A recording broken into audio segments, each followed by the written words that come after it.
সম্মানিত সমবেত মুসল্লিবৃন্দ, আল্লাহ সুবহানাহু ওয়া তাআলার এসব শাস্তি থেকে মুক্তির একটি পথ, তা হচ্ছে আল্লাহ রাব্বুল আলামিনের পথেই ফিরে আসা।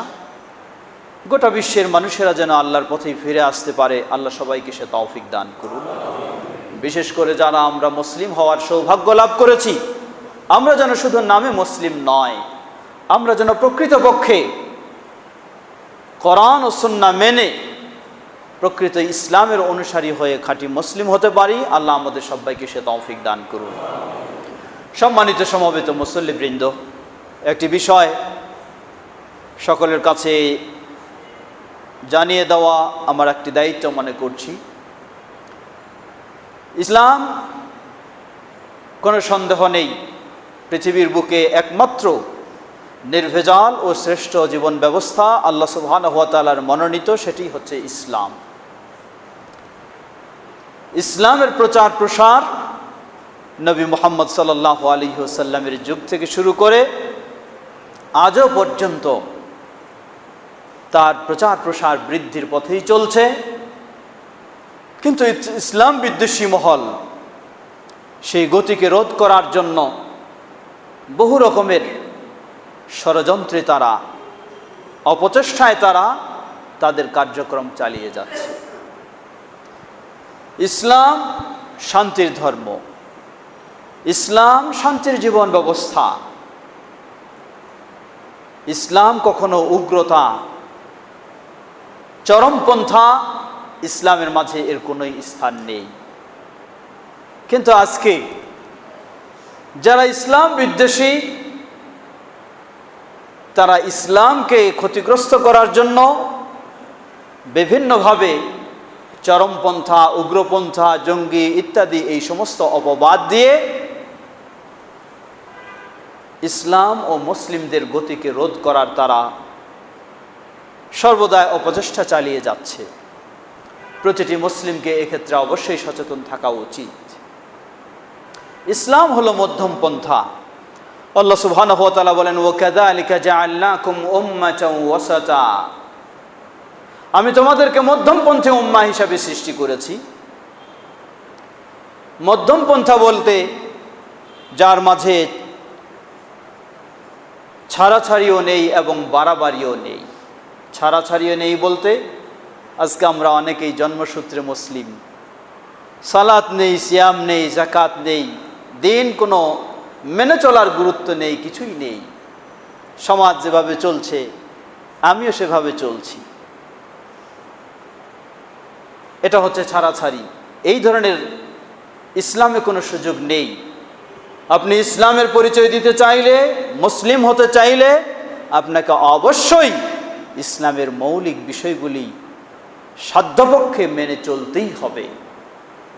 এটা কোনো ঐচ্ছিক বিষয় নয়। নফলগুলির ক্ষেত্রে ঐচ্ছিক বিষয়, কিন্তু ফরজগুলির ক্ষেত্রে কোনো ঐচ্ছিক সুযোগ নেই। অপরদিকে যেমন এই ছাড়াছাড়ির সুযোগ নেই, তেমনইভাবে ইসলামে বাড়াবাড়ির সুযোগ নেই। আবার আপনি অতি উৎসাহী হয়ে এমন কিছু ঘটিয়ে ফেলবেন যা ইসলাম আপনাকে সীমারেখা দেয়নি, এমন চরমপন্থায় চলে যাবেন, এমন উগ্রতায় চলে যাবেন যা ইসলাম আপনাকে অনুমতি দেয়নি, তাহলে সেই কাজটিও আপনার ইসলামী কাজ বলে গণ্য হবে না। বিশেষ করে যুব সমাজকে আমরা আরও বেশি স্মরণ করে দিতে চাই, যুবকেরা যেমনইভাবে অন্যায়ের পথে খুব দ্রুত ধাবিত হয়ে চলে, ঠিক তেমনইভাবে ইসলামের পথে আসলেও তারা সেই গতিতে চলতে চায় না। নিজের খেয়াল খুশি মতো কোনোই চলার সুযোগ নেই। ইসলাম মা ক্বালা আল্লাহ ওয়া ক্বালা রাসূলুল্লাহ সাল্লাল্লাহু আলাইহি ওয়াসাল্লাম, আল্লাহ এবং তার রাসূল যা বলেছেন সেভাবেই চলতে হবে। সম্মানিত সমবেত মুসল্লিবৃন্দ, রাবিতা আল আলাম আল ইসলামী মক্কায় অবস্থিত একটি আন্তর্জাতিক ইসলামী সংস্থা। এর ব্যবস্থাপনায় সৌদি বাদশাহ সালমান বিন আব্দুল আজিজ হাফিজাহুল্লাহ এর পূর্ণ তত্ত্বাবধানে রমাদান মাসের শেষ সপ্তাহে 26 থেকে 30 মে পর্যন্ত বাইতুল্লাহিল হারামের পাশেই একটি ইন্টারন্যাশনাল কনফারেন্স অনুষ্ঠিত হয়। যে কনফারেন্সে গোটা বিশ্ব থেকে 137টি দেশের সরকারি বেসরকারি বিশিষ্ট ইসলামী ব্যক্তিদেরকে আমন্ত্রণ জানানো হয়, সেই কনফারেন্সের মূল বিষয় ছিল কিয়ামুল ওয়াসাতিয়্যাতি ওয়াল ই'তিদাল ফি নুসুসিল কিতাবি ওয়াস সুন্নাহ, কোরআন ও সুন্নাহর আলোকে মধ্যমপন্থা অবলম্বন ও মূল্যায়ন। এ বিষয়ে সেই সম্মেলন অনুষ্ঠিত হয়। সেই সম্মেলনে বাংলাদেশেরও সরকারি বেসরকারি বেশ কতজন প্রতিনিধি অংশগ্রহণ করেছিলেন।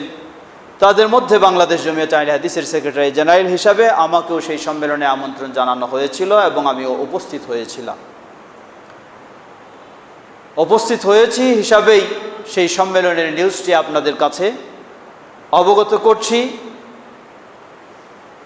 গোটা বিশ্বব্যাপী বিশিষ্ট ব্যক্তিদেরকে আমন্ত্রণ জানিয়ে এই সম্মেলনের উদ্দেশ্য হলো এটাই যে ইসলাম সত্যি মধ্যমপন্থার দিন। কখনো ইসলামে সীমালঙ্ঘন, চরমপন্থা, উগ্রতা নেই।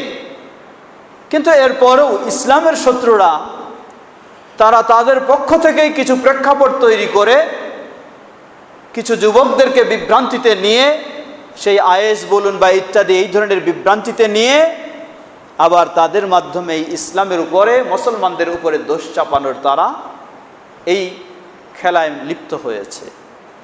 সুতরাং বিশ্বব্যাপী সচেতন দায়িত্বশীল মুসলিমদেরকে অবশ্যই সতর্ক হতে হবে যাতে ইসলামের নামে এই ধরনের কর্মকাণ্ডে কেউ জড়িয়ে গিয়ে গোটা বিশ্বের মুসলিমদেরকে ক্ষতিগ্রস্ত করার সুযোগ না পায়। আমরা বলতে পারি বিশেষ করে বাংলাদেশ জমিয়ত আহলে হাদিস সেভাবেই সর্বত্রই ঘোষণা দিয়ে থাকে এবং জানিয়ে থাকে যে ইসলাম এর মাপকাঠি হচ্ছে নবী মুহাম্মদ সাল্লাল্লাহু আলাইহি ওয়াসাল্লাম। আল্লাহ রাব্বুল আলামিন বলেন, ওয়ামা আতাকুমুর রাসূলু ফাখুযুহু ওয়ামা নাহাকুম আনহু ফান্তাহু।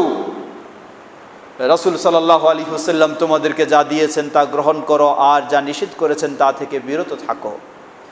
রাসূল সাল্লাল্লাহু আলাইহি ওয়াসাল্লাম আমাদেরকে শিক্ষা দিয়েছেন মধ্যম পন্থার ইসলাম। তিনি আমাদেরকে চরমপন্থা, উগ্রপন্থা বা অলস পন্থার ইসলাম আমাদেরকে শিক্ষা দেননি। অতএব আমরা যেন প্রকৃতপক্ষে রাসূল সাল্লাল্লাহু আলাইহি ওয়াসাল্লামের অনুসারী হয়ে মধ্যম পন্থা অবলম্বন করেই যেন ইসলাম সুন্দরভাবে মেনে চলতে পারি, সেভাবেই যেন মানুষকেও ইসলামের দাওয়াত দিতে পারি। আল্লাহ সুবহানাহু ওয়া তাআলা আমাদের সকলকে সে তৌফিক দান করুন। আজকে আমাদের এই নাজিরবাজার বড় জামি মসজিদের পক্ষ থেকে, আমাদের প্রিয় মাদ্রাসাতুল হাদিসের পক্ষ থেকেও আমরা সেই আহ্বান জানাচ্ছি যে ইসলামে যেমন চরমপন্থা, উগ্রপন্থা নেই, আমরা ঠিক সেভাবেই মধ্যমপন্থা অবলম্বন করেই সবসময় ইসলাম সুন্দরভাবে মেনে চলার চেষ্টা করব। আল্লাহ সুবহানাহু ওয়া তাআলা আমাদের সবাইকে সে তৌফিক দান করুন। ইবাদাল্লাহ রাহিমাকুমুল্লাহ, ইন্নাল্লাহা ক্বাদ আমারাকুম আন তুসাল্লু আলা নবিয়িকুম ওয়া ক্বাদ বাদা বিনাফসিহি ফাকাল ইন্নাল্লাহা ওয়া মালায়েকাতুহু ইউসাল্লুনা আলান নবী ইয়া আইয়ুহাল্লাযীনা আমানু সাল্লু আলাইহি ওয়া সাল্লিমু তাসলিমা।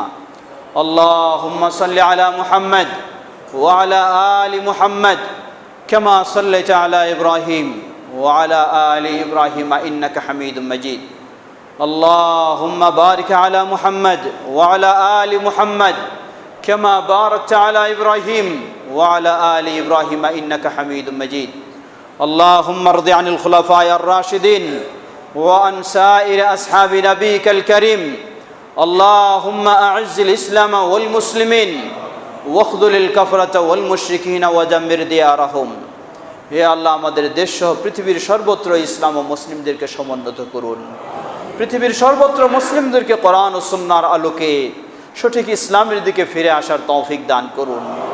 আমরা যেন সঠিক ইসলামের পথে, আল্লাহর পথে ফিরে আসার মাধ্যমে আল্লাহর শাস্তি থেকে দুনিয়া ও আখিরাতে রক্ষা লাভ করতে পারি। আল্লাহ আমাদের সে তৌফিক দান করুন। আমরা যেন ইসলাম সঠিকভাবে বুঝে মধ্যম পন্থায় সঠিক ইসলাম মেনে চলতে পারি। আল্লাহ আমাদের সবাইকে সে তৌফিক দান করুন। আমাদের মাঝে উপস্থিত অনুপস্থিত অনেকে অসুস্থ রয়েছেন। অনেক ভাই অনেক অসুস্থ ব্যক্তিদের পক্ষ থেকে দোয়া চেয়েছেন।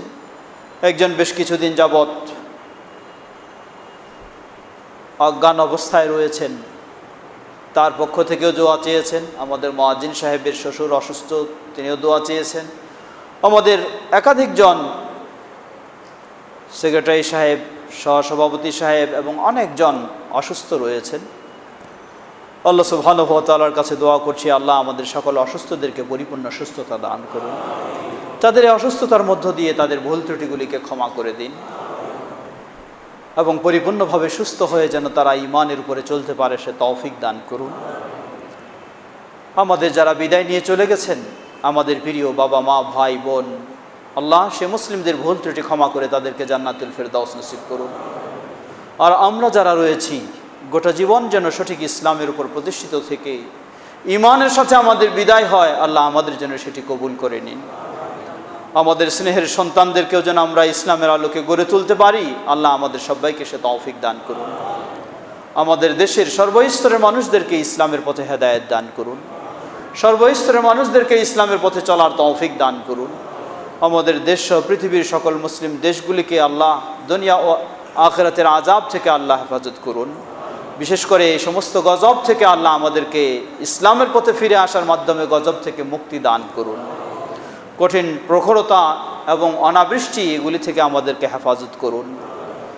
আমাদের সকলকে ইসলামের পথে চলার তৌফিক দান করুন। আমাদের প্রিয় মাদ্রাসা মাদ্রাসাতুল হাদিস আপনারা সবসময় বিভিন্ন ভূমিকা রেখে থাকেন। বিশেষ করে রমাদান মুবারকে বিভিন্নভাবে বিভিন্নজন সহযোগিতা দিয়েছেন, আল্লাহ সকলের এই সহযোগিতাকে কবুল করে নিন।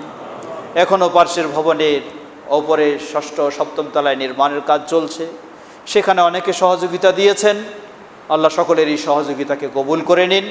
আরও সহযোগিতার প্রয়োজন, আপনারা আরও দেওয়ার চেষ্টা করবেন। মাদ্রাসার ছাত্রদেরও পরীক্ষা চলতেছে, আল্লাহ তাদেরকে পরিপূর্ণ সুস্থতার সাথে দ্বীন শিখার, যোগ্য আলেম হওয়ার এবং তাদেরকে ভালোভাবে পরীক্ষা বা ইত্যাদিতে সফল হওয়ার তৌফিক দান করুন। সুবহানা রাব্বিকা রাব্বিল ইজ্জাতি আম্মা ইয়াসিফুন ওয়া সালামুন আলাল মুরসালিন ওয়ালহামদুলিল্লাহি রাব্বিল আলামিন।